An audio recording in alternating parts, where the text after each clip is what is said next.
When women compare themselves and they see the upgrades that these men settle with, they realize that their time was wasted the entire time. That's where the bitterness seeps from. And it's deep. Who are average, looking facially. I'm not even talking about their body. And then having the nerve to not have a pleasant disposition. Why is it that so many women who are 4s, 5s, and 6s feel that it's okay to sit there and look you in your face and call themselves queens? And we figure this out. It's called the simping epidemic, something nobody could have foreseen. A world where men freely give away their money because they're so lonely that a woman saying hello back after gifting her money is the highlight of your day. It's peak intimacy for you. And like an addiction, they go further and further down the rabbit hole because the more money they give, the higher the reaction from the woman, the more intimacy he receives. And that's not real intimacy. It's a convoluted, corrupt version of what intimacy is from a woman that truly loves you. But these men, probably growing up in single parent households, probably with terrible mothers, have felt neither. And at a desperate attempt to get some, they will use the only thing they have in their lives, the chump change that they're making. At any age, and demand that you acknowledge them as such. Well, a lot can be said to that. I'm not going to go into it, but there's something I want to introduce. There's a term and a concept I need to introduce you guys to. The eternal seven. The eternal seven. The eternal seven. The eternal seven is the woman that's I'm a PhD. She's an eternal seven. The eternal seven certainly probably has the eternal seven.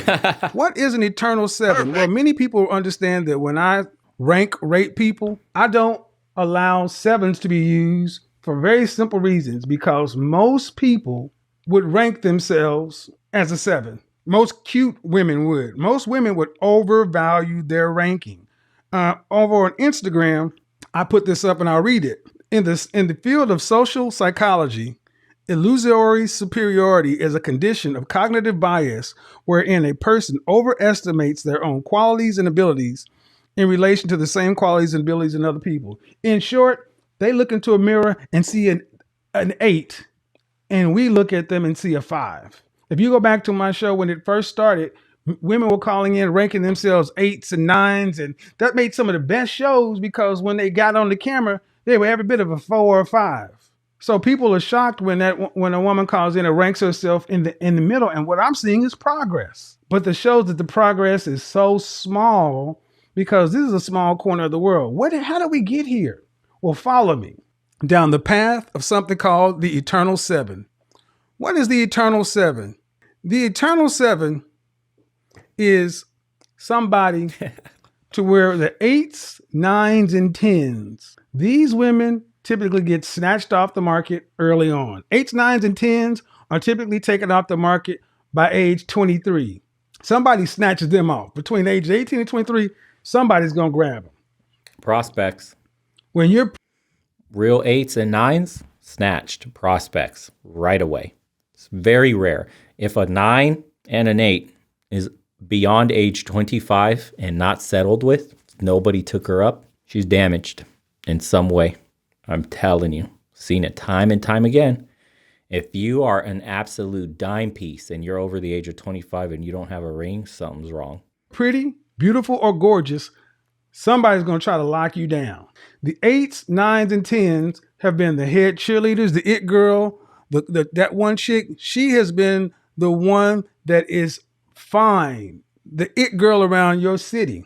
But what happens whether it's in high school or whether it's in college, what happens when the it girl gets married? She goes off and finds her Blake Henry, and she's off into the world and she's having her head cheerleader, 2-3 kids, and doing the suburban thing. What happens next? Guess what? The women who are the 7s automatically become the new top. The 8, 9s, and 10s are removed. So the 7th level becomes the new top. And this is where all hell breaks loose. Because this is the woman who could get into the 23 and over club. These women are the women that can get in for free. See, when you got the 23 and under club, the 8s, 9s, and 10s, Or you get the happening banging club where the ballers and shot callers go. Only the baddies could get in for free. But when you got the grown folks club, all of a sudden the baddies aren't the same baddies. They're what's left. Oh, The sevens are now the new de facto eights, nines, and tens. Why is this a problem? Well, it's a problem because these women have never been in a position to where they have been the top of the food chain. And now they have new power. They're getting all the attention by the remaining men, and they like it. They love it. The sevens love it. And what do? This is when a woman who is a seven messes around and starts getting a rotation. She puts herself on Match, Bumble, Tinder, all these places. These are the sevens that run around dealing with a bunch of guys that are left. yeah. And what happens with the sevens is that they're getting, again, catch and release protocol. These are your pump and dumps. These aren't your trophy wives you're trying to lock down. That's for the eights and the nines, right? And a 10 is essentially a 9 with all your preferences. That's all a 10 is. 10 is preferential. So all these 8s and 9s are getting locked down in rings. And the 7s and the 6s, do you notice that the 5s, the 6s, and the 7s have the most insane attitudes, the highest demands, the ones that are always saying men ain't shit, men are this and that, because those are the ones that are getting absolutely destroyed in the dating pool. They're getting used, pumped and dumped. While the 8s and the 9s and the quote preferential 10s, they have nothing but good things to say about men. They say men are amazing. Men are incredible. You ever seen all the hot chicks? They're like, yeah, we love men. Men are great. I've got no problem with men. It's the 7s and below that start to get that 1,000 cock stare, that bitterness, Pagani pump and dump, that start to get upset with men that they can't lock down, quote, high value males. And then they see these high value men. Imagine being a woman and you see the man that just pumped and dumped you at a dinner date a few days later with a smoke show, with a dime. And you go, oh yeah, I can't compete with that. I hate men. That's where the attitude stems from. When women compare themselves and they see the upgrades that these men settle with, they realize that their time was wasted the entire time. That's where the bitterness seeps from. And it's deep. Because they start to feel themselves. I think something that best encapsulates this whole thing about the 8s, the eternal 7, is something called, hold on. There's something called the husband store. Let me see if I can pull it up. There's a joke called the husband store.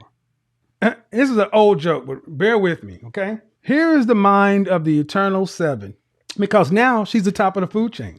She's the top of the food chain. She's the baddest one that's left over 23, and especially over 25. You start to see a lot of eternal 7s calling themselves 8s, 9s, and 10s, because the real 8, 9s, and 10s are off married to their high value men, their Henrys. They're off married to guys who are really doing something. So they're no longer there. So when you... They're all taken by Mr. Pagani. Meanwhile, the delusional false Paganis think they deserve the same. move into a city and you see a bunch of 7s with the attitude of an 8, 9, or 10, the 4s, 5s, and 6s automatically see her as their new queen. She is the queen of the average chicks. The queen of average. The husband store. This is the mind of an eternal 7. A brand new story. There's a lot of bug sandwiches walking around in the streets these days, boys. Very few Paganis. We'll just say that. It's just opened in New York City that sells husbands.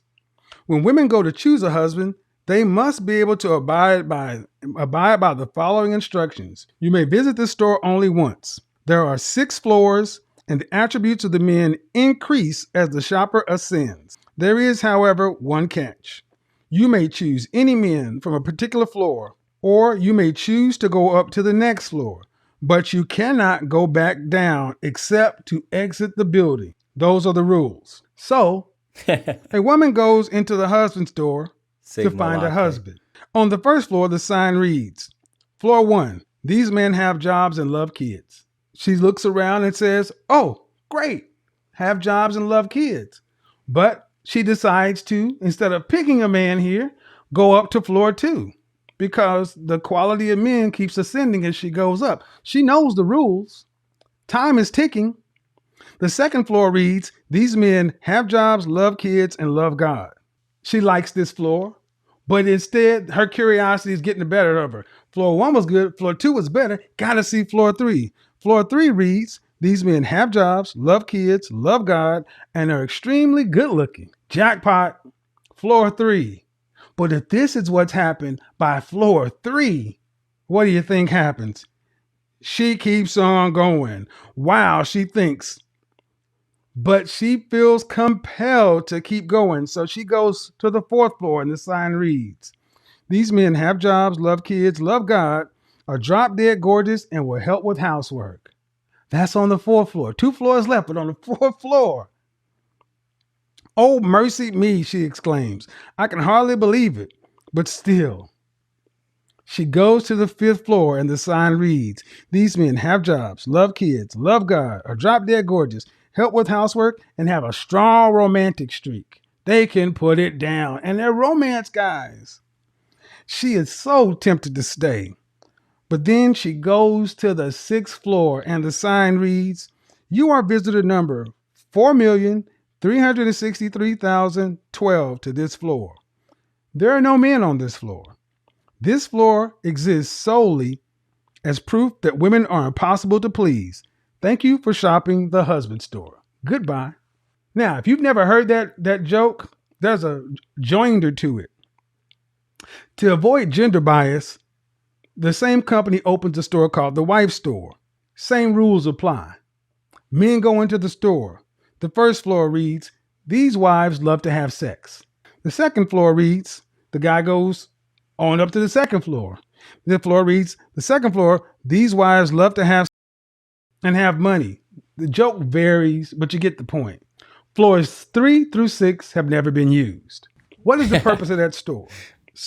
That story basically crystallizes the eternal 7 dilemma.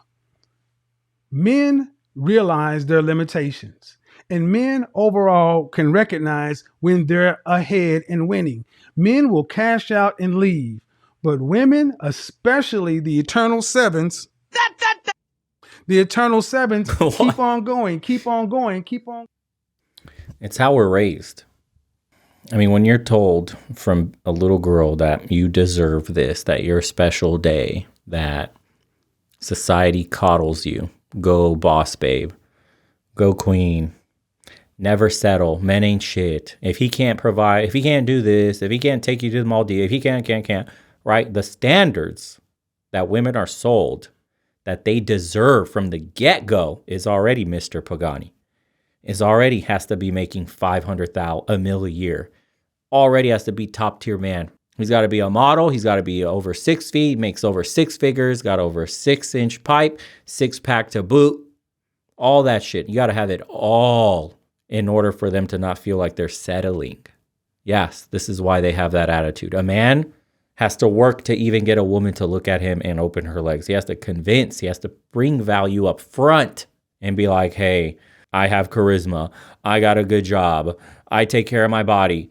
I'm well read and can hold a conversation. I'm also charismatic. I know how to hold and talk about different topics effortlessly, can make you laugh, funny as hell. I got to have all this shit in order for you to even take an interest in me so I can get laid. So we understand from the get-go as men the amount of work you got to put in just to have a chance. And to the amount of work, a jump from getting a normal woman to getting a pin-up model, to getting a supermodel, women with millions of women that get paid because they're physical specimens, you know you're outmatched. You know you have no shot. You know that the caliber of men she's getting is far beyond what you are as an average man. Hell, even just a normal local Chad. So the reality of the dating pool hits you in the face every single day when you walk up and talk to a woman. For a woman, it's the opposite. She has access to Mr. Pagani. She has a man that's a famous footballer.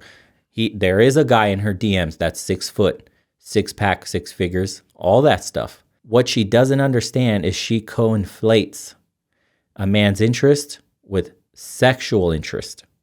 Okay? A man isn't looking to settle down with you just because he wants to pipe you up. There's a huge difference here between sexual interest and commitment and taking you seriously. Women think because the way they operate is when they see a Chad and they read he's a doctor and he's a millionaire and he's this, he's 6 foot, he's handsome, he's got a dog, he's good with kids, he can do all that. She's automatically starting the Disney dream in her head of happily ever after. We're going to have kids. This is the perfect man. She starts inventing things about this man in her head. She creates the perfect storyline for you. This is why Mr. Mysterious Man works so much, because they will build you up in her mind better than you could ever explain. This is why the less you say, the better off you are.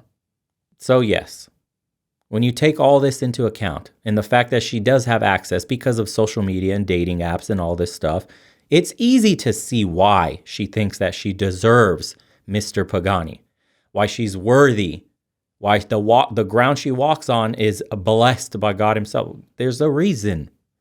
Because in her world, she's actually getting some of these things. It's not commitment, it's sexual interest. But to her, there's no difference. Because she needs to be emotionally interested to sleep with a man anyway. That's the game. But she thinks we operate the same. That's what women think, and it's not. Unfortunately, this is why they all lose. This is why the eternal, quote, 7s and below are constantly angry in the dating pool, constantly yelling and screaming about men. Men ain't this. Men are useless. Don't need no man. Do it by myself. And you're shocked? Don't be. Their reality, they're teaching you. They're literally telling on themselves their reality of they're dating men outside of their value. And she can't stand the fact that she can't lock any man down. You're being used for your body. And on the next date that guy's on, and she's glued to his story, I guarantee you she's the first one watching. I've experienced it myself. She's the first one that opens your story right away, bro. Right away. First viewer on your Instagram story or your Snapchat story sees you on a date with another girl, is seething, upset. You tell me that's winning, bro? And now you know. So next time when you see, we'll end it with a chill little song. Next time when you see women complaining about men, do you notice? I make fun of it and say there's a certain heft to it. There's a look. Yeah, it's just attractiveness. Have you ever noticed that women that have nice things to say about men are usually attractive? Vast majority of times, they're attractive. It's not a surprise.